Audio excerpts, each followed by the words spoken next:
Assalamualaikum warahmatullahi wabarakatuh. Selamat pagi semua. Semoga kita berada dalam lindungan Allah Subhanahu wa taala. Amin ya Allah ya rabbal alamin. Baiklah, anak-anak, untuk pelajaran PPKN hari ini di tanggal 8 bulan November tahun 2020, kalian silakan untuk buka buku paket halaman 61. Kita akan belajar tentang dinamika pelanggaran hukum. Hakikat pelanggaran hukum. Nah, di antara kalian mungkin kalian pernah membaca berita atau melihat berita mengenai pencurian, perampokan maupun korupsi. Nah, tindakan tersebut adalah pelanggaran hukum yang terjadi. Apa sih maksud dengan pelanggaran hukum? Secara sederhana, pelanggaran hukum adalah tindakan yang melanggar hukum yang berlaku. Sanksi atau hukuman pelanggaran hukum adalah sanksi pidana yang bersifat memaksa. 2. Pelanggaran hukum menurut Kitab Undang-Undang Hukum Pidana atau KUHP. Dalam Kitab Undang-Undang Hukum Pidana, di buku ketiga dijabarkan mengenai pelanggaran-pelanggaran terhadap hukum itu sendiri. Dalam buku ketiga tersebut, pelanggaran-pelanggaran hukum dibagi menjadi 9 bagian. Nah, yang pertama, ada pelanggaran keamanan umum bagi orang atau barang dan kesehatan. Apa sih contoh-contoh tindakan pelanggarannya? Kenakalan remaja, kenakalan terhadap orang atau barang yang dapat menimbulkan bahaya, kerugian, atau kesusahan. Contoh kayak misalkan main petasan di pinggir jalan sehingga menimbulkan kekacauan gitu. Kemudian membiarkan hewan peliharaan menyerang orang atau hewan lain. Misalkan kita memelihara anjing kemudian dilepas begitu saja. Membiarkan orang gila yang menjadi tanggung jawabnya berkeliaran tanpa penjagaan. Misalkan keluarganya membiarkan keluarganya yang gangguan mental atau keterbelakangan dibiarkan begitu saja. Kemudian mabuk di muka umum dan sebagainya ya. Kemudian yang B, pelanggaran ketertiban umum.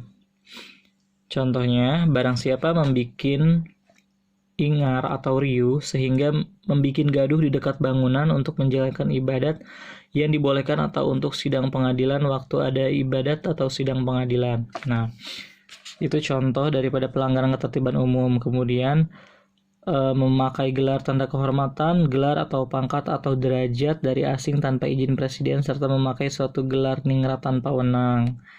Kemudian barang siapa menarik keuntungan dari perbuatan cabul terhadap seorang wanita dan menjadikannya sebagai pencaharian, kayak PSK ya, atau pelaku seks komersil. Kemudian tanpa wewenang memakai dengan sedikit penyimpangan suatu nama atau tanda jasa yang pemakainya menurut ketentuan undang-undang semata-mata untuk suatu perkumpulan atau personal perkumpulan atau personal dinas kesehatan tentara. Nah, nggak boleh ya kita memakai gelar yang bukan profesi kita. Kemudian pelanggaran terhadap penguasa umum.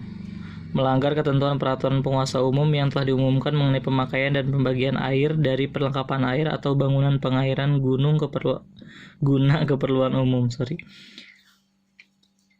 Kemudian menolak memberikan pertolongan padahal tanpa menempatkan diri dalam keadaan yang membahayakan ketika ada bahaya umum bagi orang atau barang, atau ketika ada kejahatan tertangkap tangan diminta pertolongannya oleh penguasa umum.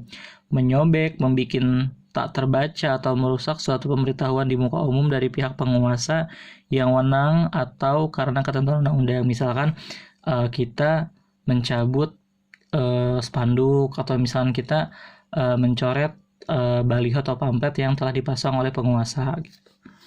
Kemudian pelanggaran mengenai asal-usul dan perkawinan, tidak memenuhi kewajibannya menurut undang-undang untuk melaporkan pada pejabat catatan sipil atau perantaranya tentang kelahiran dan kematian. Seorang petugas agama yang melakukan upacara perkawinan yang hanya dapat dilangsungkan di hadapan pejabatan catatan sipil sebelum dinyatakan padanya bahwa perlangsungan di muka pejabat itu sudah dilakukan. Kemudian yang E, pelanggaran terhadap orang yang memerlukan pertolongan. Pelanggaran terhadap orang yang memerlukan pertolongan adalah ketika menyaksikan ada orang yang sedang menghadapi maut tetapi tidak memberi pertolongan yang dapat diberikan padanya tanpa selayaknya menimbulkan bahaya bagi dirinya atau orang lain. Nah, jadi kita kalau melihat sebuah kejadian, entah itu misalkan anak tetangga kecebur kolam gitu ya, kecebur empang, nah itu kita wajib menolongnya. Kalau kita membiarkan, apalagi kita hanya memvideokan, nah ini termasuk kepelanggaran ya terhadap orang yang memerlukan pertolongan. Kemudian pelanggaran kesusilaan, menyanyikan lagu-lagu, mengadakan pidato, dan membuat tulisan atau gambar yang melanggar kesusilaan yang dilakukan di muka umum. Misalkan lagu-lagu yang tidak pantas, mengandung seks, mengandung porno, atau mengandung bahasa yang tidak sopan, bahasa binatang, nah itu tidak boleh.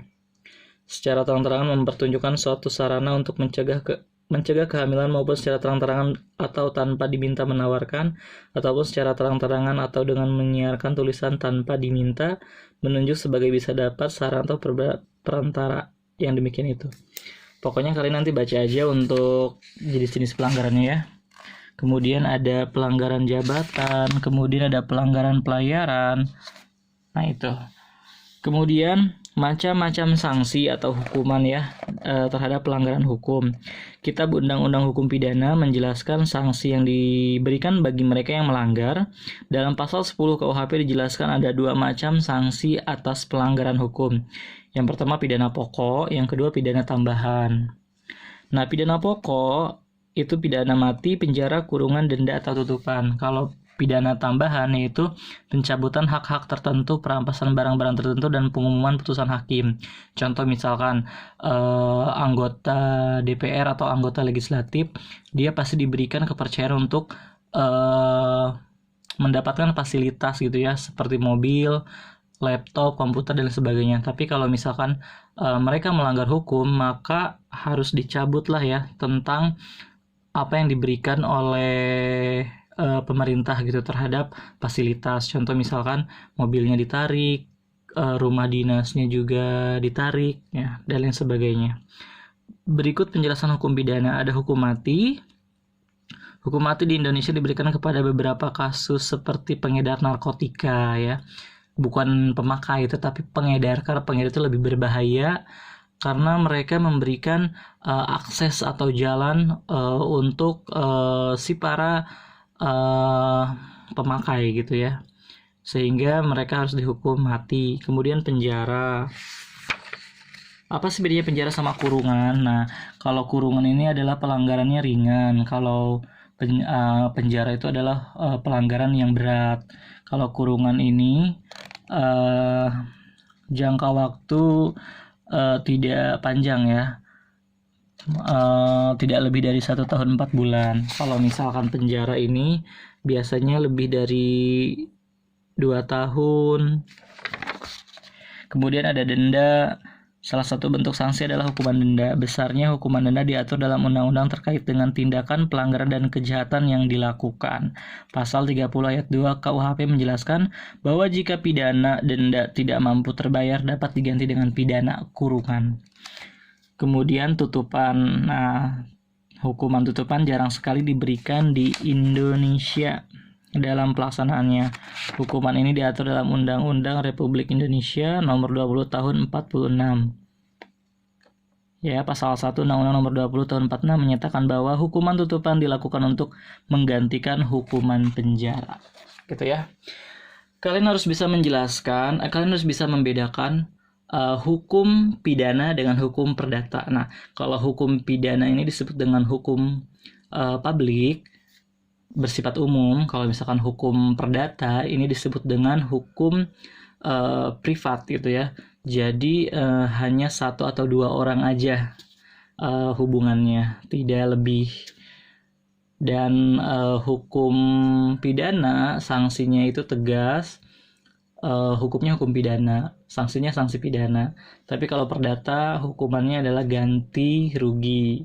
Contoh kasus adalah perebutan ahli waris, kemudian sengketa tanah ya, sengketa tanah sama perceraian, itu diatur di dalam hukum privat atau pribadi. Ya, demikianlah anak-anak materi kali ini. Minggu depan kita akan membahas tentang partisipasi masyarakat dalam melindungi dan menegakkan hukum di negara Indonesia. Terima kasih. Wassalamualaikum warahmatullahi wabarakatuh.